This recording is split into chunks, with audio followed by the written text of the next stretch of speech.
Hey, Grow Squad, how are you? Hope you're doing well. Welcome to the Eugene Hamilton podcast. I am your host, Eugene Hamilton. Listen, I hope that as you tuned in today, that you're ready for this ride, right? For the last 3 episodes, or 2 to 3 episodes, we have taken a pivot, right? We're on a ride. We're on a ride to, hear me out, be set free. And I want us to be set free. Check this out. In fact, I just saw this. I don't know if it was what social media platform, but it said the best weight to lose is the weight of other people's opinions. Woo-hoo! Yeah. You write that down. Take a note. Take a picture of that. The best weight to lose is the weight of other people's opinions. Man, listen, before I get in here, let me just say a quick word of prayer. I'm going to get into this thing right now. God, this is a short prayer. God bless this conversation. Amen. Check this out. People have always had opinions for as long as you've been alive. People will have opinions long after you've passed away. One of the things that's a pet peeve of mine is when people actually believe that they can hold the place of God in your life and that their opinions should shift and move you. Now, I'm not talking about sound counsel. I'm not talking about people that come to you with constructive criticism. I'm not talking about people that are confidants, that are mentors. I'm not talking about that at all. We all need people in our lives that will build us up, that will even break us to build us back up. We all need people in our lives that are real with us, right? In fact, my mentors, sometimes I'll have one of my mentors on the phone and they'll say, they'll bite their tongue. I'm like, don't bite your tongue. I might jump out here on a limb by myself. That bad boy may break and I may have it. It may all crash and burn. Tell me what's on your mind. I don't need all the cute accolades all the time. Sometimes I need to hear something that's going, rough me up. But sometimes you have people who just walk around and they got opinions about everything. Opinions about the weather, about what color your car is, about who your wife is, about who your wife ain't, right? I remember, I had someone that was very close to me who was very frustrated because they were single for a long time and people kept hounding them about getting married. So they got married. As you can imagine, that wasn't enough. When y'all gonna have a kid? They gave them their timeline. They said, oh, you shouldn't wait that long. They had a kid. Oh, when is kid number 2 coming? All right. They had the nerve when that kid number 2 came to start talking about the mother's weight after she just given birth to 2. It just never ending. People will always have an opinion.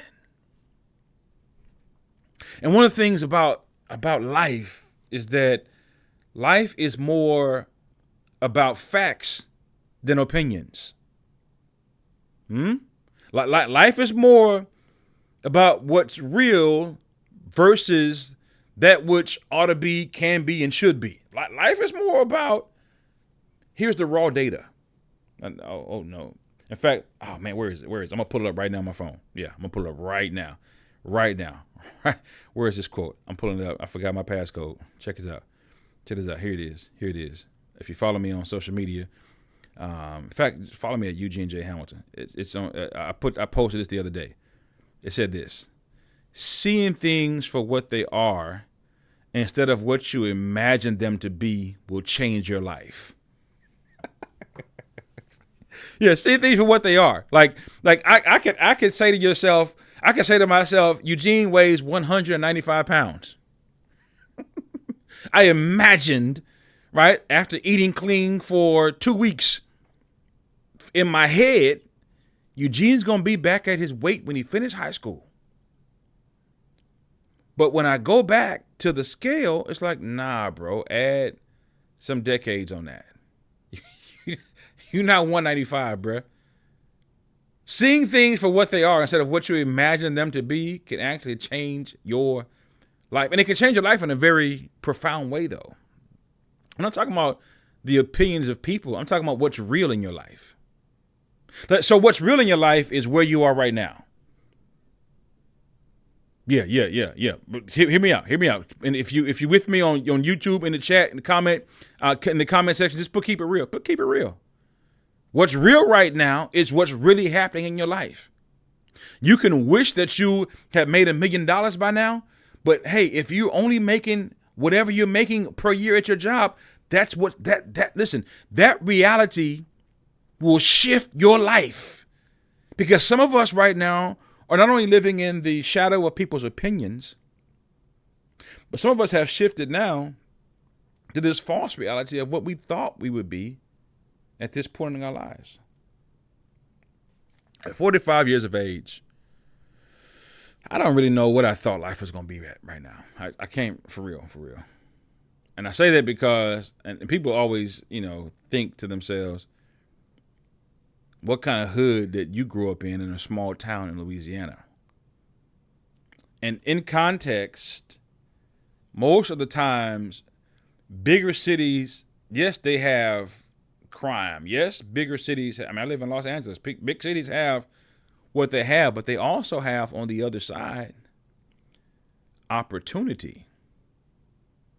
They also have on the other side, right? You can have some parts of town that may not be as fruitful, but then you also have examples of somebody who left this side of town and went to the USCs, went to the UCLAs, went to Cal Poly. They did something in a small town. In small town USA, there are very few examples of people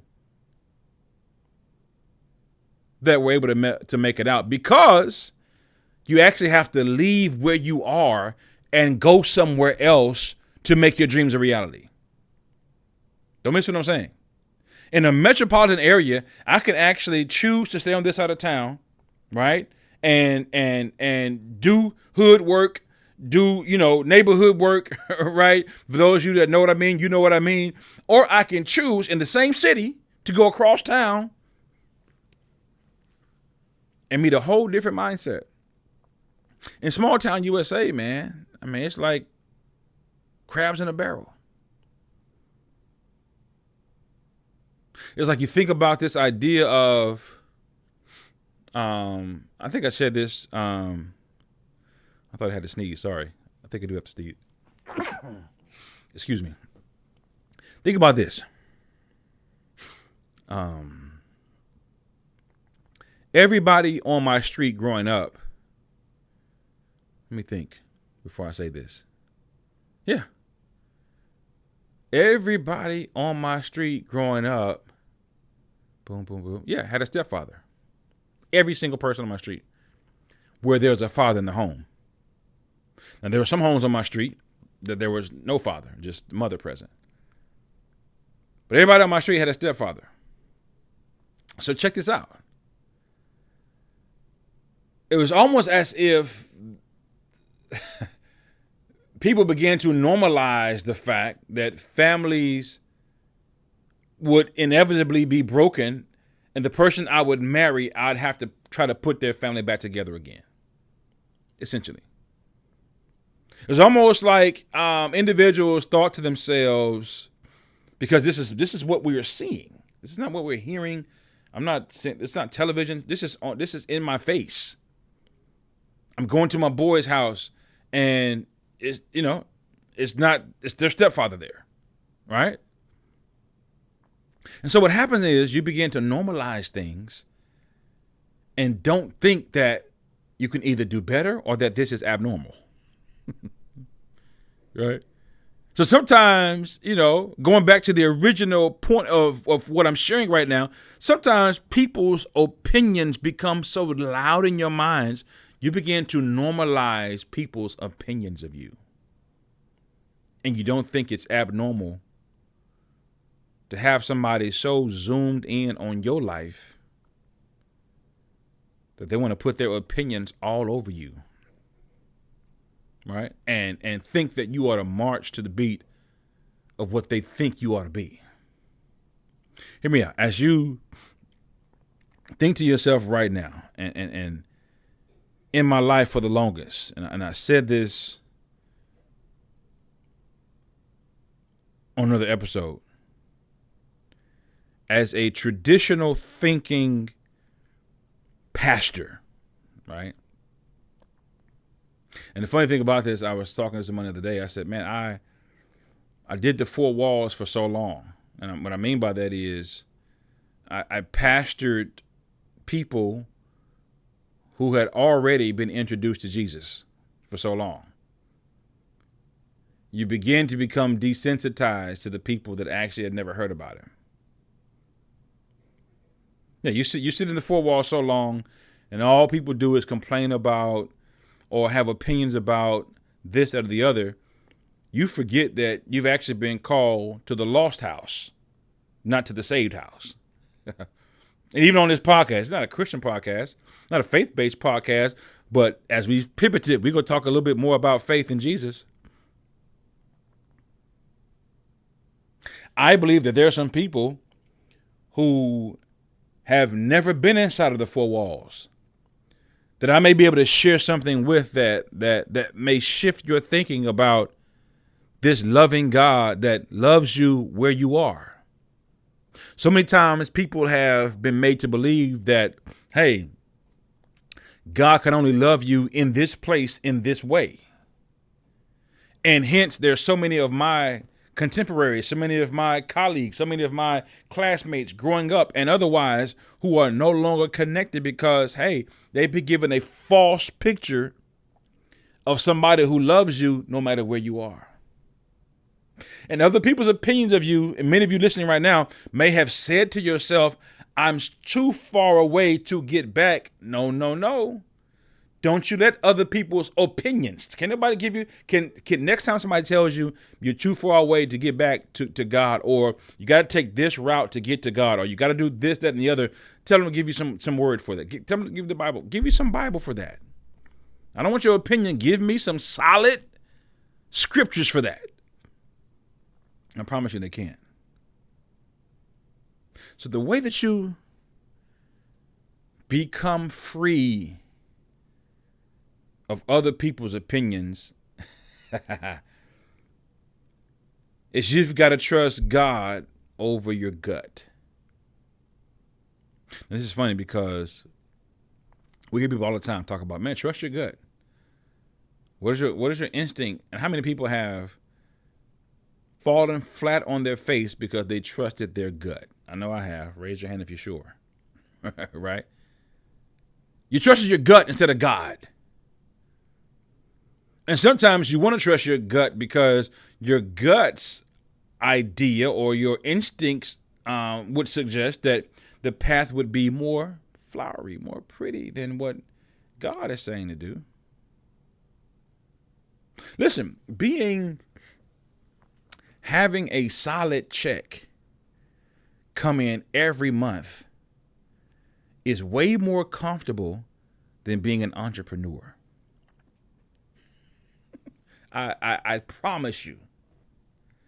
Having a solid check, I know is coming in at this time of the month, every single month, is way more attractive.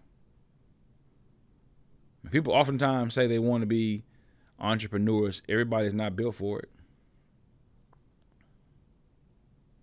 But I believe God has an assignment for me and for you. But we've got to learn how to get in tune with where he's going and put your gut. And when I say gut, your I just feel like I feel like this is the way. We got to put that on the back burner. Oh, I just have this gut. No. Your gut often lies to you. Not on purpose, but because you feel a certain way, you feel like you got to go that way. How many people have, again, I say this again, have lost money, have lost families, have lost this, that, and the other because of a gut feeling? Nah. So here it is. As we think about this reality, right? And I'm more or less having a conversation with you.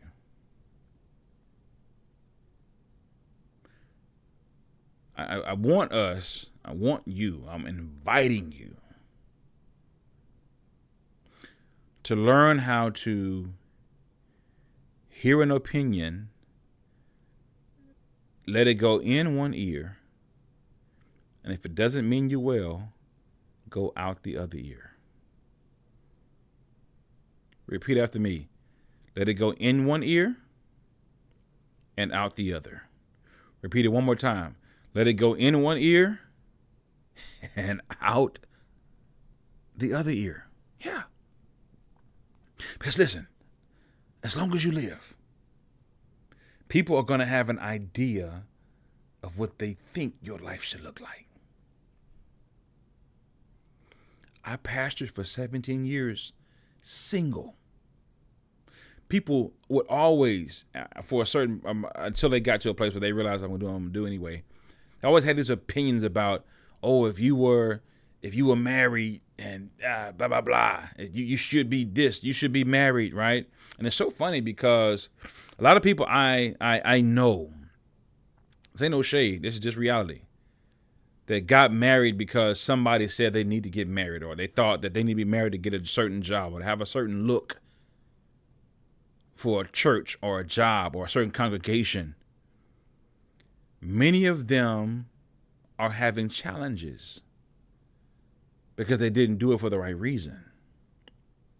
See, we're in a society that really prides themselves on the external presentation of things.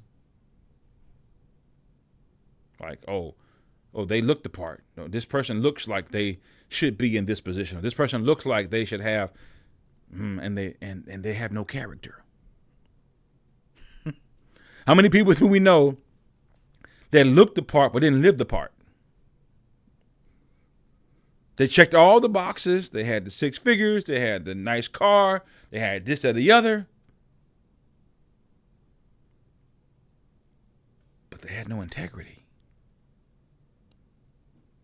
So we got to think about the fact that, hey, listen, I would rather follow God than my gut. I'd rather follow God than the crowd. I'd rather follow God than, hey, what these people's opinions about how my steps should be ordered and how it should look. I would rather stand on the island by myself, knowing full well that I'm following somebody that has my best interest at heart. And most times your opinion doesn't.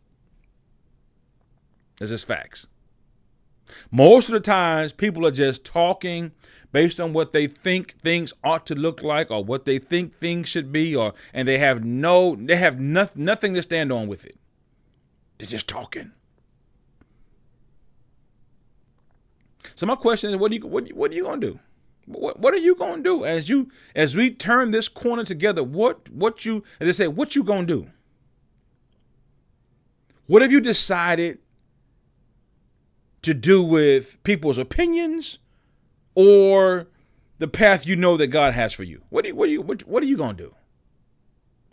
See, for this journey I'm on right now, and I have so many well-meaning people that will call me and will tell me, and it's funny, I have on the other side, I'll tell you 2 scenarios. I have people who think I'm out of pocket, I'm out of place because I'm not doing what I did for 17 years. All right. Oh man, I have loads of people who try to encourage me to get back. And I do. I just had a wonderful time speaking last week. I speak at churches all the time, but I don't pastor a church. Right. I think I've been called to pastor outside right now. People that don't go to church, people that will never go to church, people that will never enter into your front door with nice stained glass. I think I've been called to speak to those people. So I have people that love me to death, who think I'm out of pocket and that I ought to return to the office. All right, and forgetting this. People forget this. People think that pastor is a noun. pastor is actually a verb, right? That's what you do. It's something that you do. It's not who you are. I'm Eugene Hamilton all day long, right? I served as a pastor, right? I served as a teacher. I served as it's an office. It's a verb, I should say. It's not a noun. So I can do it wherever God has called me to do it at. I can pastor whoever God's called me to pastor. I can pastor outside of the four walls. I don't have to be in the traditional, but I have people who don't understand that. And God bless their hearts. They keep beating a door that's not going to open until God says open it. And then there are people who have distanced themselves from me because I no longer hold that office. Oh, man. I mean, I got one guy that's followed me on all the platforms who ain't never followed me on no platforms, trying to figure out what I'm doing. Another guy used to talk to me. I used to talk to this dude every single day. Have not talked to him in 5 years. Right? But he's stalking. He's trying to figure out where I'm at next. What you doing? That's cool. I don't dislike. I don't hate nothing. Nobody. What I'm saying is sometimes people are fickle. Which is why you got to be solid and sure in what God has for you. Forget what other people's opinions are. You can't roll with your gut. You can't roll with, oh, this person said I need to be doing this, or this person says, oh, that looks flashy, that looks cool. You got to roll. Listen, you got to roll with something that you know is sure. And sometimes it's so sure you're unsure that it's sure. Sometimes God will give you a plan or an idea or a package, and he won't tell you the end of the story. Listen, I ain't started this podcast because I wanted to. Yeah, I didn't go and ask God to open the door for me to start a podcast. I'm on the couch one night talking to my wife. We ran across a podcast, and she said, "You can do that." I said, "You're a communicator. You can do that, and I think you should do that. I'm gonna pray for you to God to open the door for you to go ahead and do it." My wife put a battery in my back, based on God's leadings, and I'm here. It wasn't like I went out there and said, "Oh, let me get all these ads and let me make all this money on podcasts." Listen, right now I'm upside down in the podcasting world. yeah.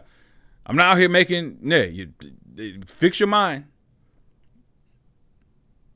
I'm upside down in the podcasting world based on what other people are doing successfully, and I love it because it lets me know that there's an other side to this. There's another side to this. But today, as we speak, I'm just doing something I know God spoke to my wife to speak to me so I can get out here and do something that I never even thought. I started this podcast on her birthday, June the 5th. Listen, May the 5th, this wasn't even a thought of 2024. Started this podcast June 5th of 2024. On May the 5th of 2024, this was not on my radar. But here I am. So I'm going to encourage you. As we're in the second quarter of 2025. We're in the second quarter right now. I'm going to encourage you to investigate your heart, investigate your motives, and investigate your why. Investigate it. Are you being driven by the opinions of people? Check this out. This is interesting. And I'll end with this. This is my last thought on this. Some of us are trying to please human beings that we've placed in God's seat in our lives. Some of us are trying to please human beings, and we've elevated them so high that their voice in our lives is louder than God's voice, and you're out of order. Some of us are trying to please people who are no longer living, and we think this is what they would want us to do, and God is like, nah, I'm not on that. You should be on this. Some of you are out here you're taking shots in the dark. And I'm encouraging you to investigate your heart, investigate your why, and investigate who's giving the directives in your life. Listen, I know somebody needs to hear this episode, somebody that I don't even know, somebody that you know. So share this episode, please. Like, subscribe, do all the things. But make sure you help somebody that's near and dear to you. Make sure you help them go, grow, and glow by just hitting that share button and letting the world know about what's happening with the Grow Squad. Don't forget, go to my website, eugenejhamilton.org. Get that new book, Go, Grow, and Glow. Share with your neighbors, children all around, and help them catch the vision as well. Until next time, hope y'all be good, be safe, and see you next week. Peace.